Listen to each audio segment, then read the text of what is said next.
শেরপুরে বিএনপি জামায়াতের সংঘর্ষের ঘটনার সুষ্ঠু তদন্তের দাবি জানিয়েছেন বিএনপি নির্বাচন পরিচালনা কমিটির মুখপাত্র ডক্টর মাহদি আমিন। বৃহস্পতিবার দুপুরে গুলশানে বিএনপির কার্যালয়ের সংবাদ সম্মেলনে এ দাবি জানান তিনি।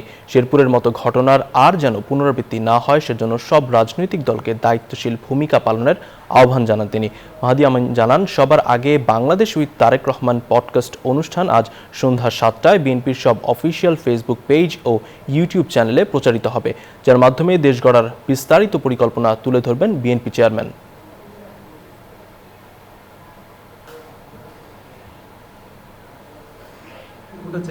এটি অত্যন্ত অনাকাঙ্ক্ষিত। সবার সম্মিলিত অনুরোধ উপেক্ষা করে পুলিশ প্রশাসন, আইন শৃঙ্খলা বাহিনী, সেনাবাহিনী, বিএনপি নেতৃবৃন্দ প্রত্যেকে মিলে বলার পরও সেই প্রার্থী কেন সেই সংঘাতের পথ বেছে নিলেন, এসব বিষয় নিয়ে সামগ্রিকভাবে